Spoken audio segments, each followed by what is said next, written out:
बहुत बिगड़ रही है, तो मैं इन सबको बताना चाहती हूँ कि ये बहुत व्यवस्थित प्रोग्राम है। ऐसे इतनी भीड़ में इतना व्यवस्थित प्रोग्राम हमने कहीं नहीं देखा। ये आप सबकी मेहनत है और दूसरा ये प्यार है। मेरे वालिद साहब, मेरे वालिद मरहूम चौधरी मुनव्वर हसन इस क्षेत्र के जनप्रतिनिधि रह चुके हैं। उनका बेहद लगाव इस क्षेत्र से था, आप सबसे था, और अपने जिंदगी का बहुत अहम लम्हा उन्होंने आप सबके बीच बिताया।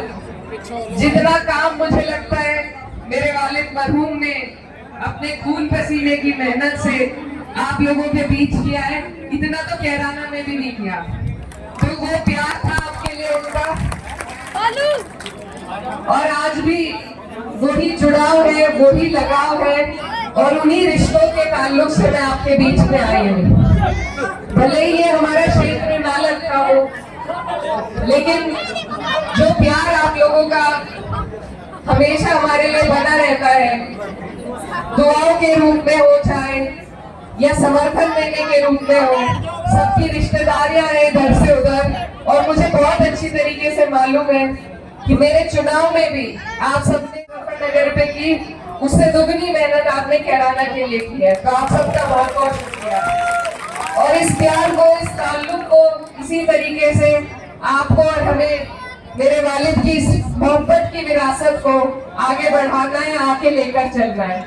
मैं वादा करती हूँ कि जहाँ आपको मेरी जरूरत पड़ेगी, मैं कंधे से कंधा मिला के आपकी हर परेशानी में, आपके हर दुख सुख में आपके बीच रहूंगी। अब जिस प्रोग्राम के लिए हम यहाँ पर आए हैं, उसके बारे में भी मुझे जो जानकारी हासिल हुई कि एमजेएफ ट्रस्ट लगभग बहुत मेहनत आप लोगों के बीच कर रहे हैं, और जिस तरीके का काम एमजेएफ ट्रस्ट कर रहा है, इस तरीके के काम की पूरे समाज को, हर व्यक्ति को जरूरत है। जो मेरी जानकारी से मुझे हासिल हुई है बात, तो काउंसलिंग के लिए यहाँ पर इन्होंने प्रावधान बनाया है, एक लाइब्रेरी खोली है, स्कॉलरशिप देने का बच्चों को काम कर रहे हैं, और कई लगभग 20 से 22 नौकरियां विदेश में और देश में भी दिलाने का बच्चों को काम किया है। तो ये बहुत महत्वपूर्ण चीजें हैं। मेरी तरफ से आप एक बार इनके लिए तालियां बजा दें। अगर समाज में हमें कोई बदलाव लाना है, कोई परिवर्तन लाना है, तो वो सिर्फ तालीम और शिक्षा के माध्यम से ही लाना संभव है।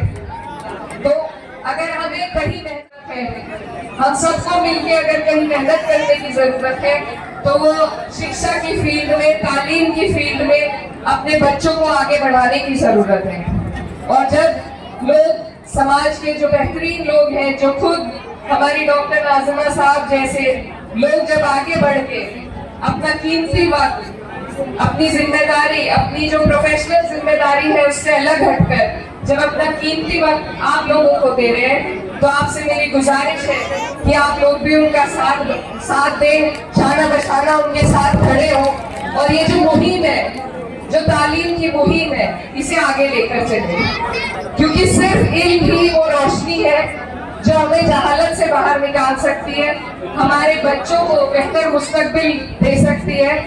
हमारे लिए कोई नेता या कोई अधिकारी कुछ करे ना करे, लेकिन हमें खुद वो ताकत होनी चाहिए कि हम अपने पैरों पर खड़ा हो सके, और वो ताकत आपको सिर्फ इल्म से मिलेगी, सिर्फ तालीम से मिलेगी। मैं आपको अपनी भी कुछ बात बताना चाहती हूँ कि जब मेरे परिवार पर इतनी बड़ी मुसीबत आई, और घर पर ना मेरी वालिदा थी, ना मेरे भाई थे, मैं अकेली थी। कहने को मेरे पास बहुत बड़ी लेगेसी थी, मेरे वालिद साहब का नाम था, लेकिन जो हिम्मत और जो हौसला तालीम से आता है, उसका और कोई बदल नहीं है। तो इसलिए ये मेरे खुद के एक्सपीरियंस से मैं आपको बताना चाहती हूँ, अगर मेरे पास तालीम ना होती, तो फिर चाहे मेरे पास मेरे वालिद का भी नाम रहता, लेकिन मैं आगे नहीं बढ़ सकती थी। तो इसलिए मैं यही आप सबसे कहना चाहती हूँ कि समाज में हमें किसी भी क्षेत्र में अगर तरक्की करनी है, आगे बढ़ना है, तो उसका रास्ता सिर्फ और सिर्फ तालीम से है। आपको किसी की तरफ देखने की जरूरत नहीं कि कोई आपकी मदद करेगा या नहीं करेगा, कोई आपकी आवाज उठाएगा या नहीं उठाएगा। अगर आप खुद में वो ताकत इल्म के जरिए से पैदा कर ले तो आपको किसी की तरफ देखने की जरूरत नहीं पड़ेगी।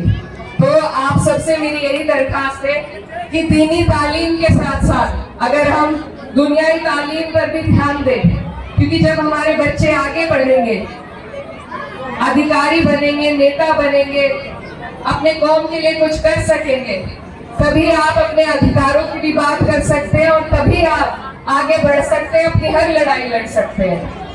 आज समाज में हम ये तक नहीं जानते कि हमारे अधिकार क्या क्या है, हमें दबाया जाता है, कुचला जाता है, ये सिर्फ इसी वजह से कि हमें मालूम ही नहीं है कि हमारे पास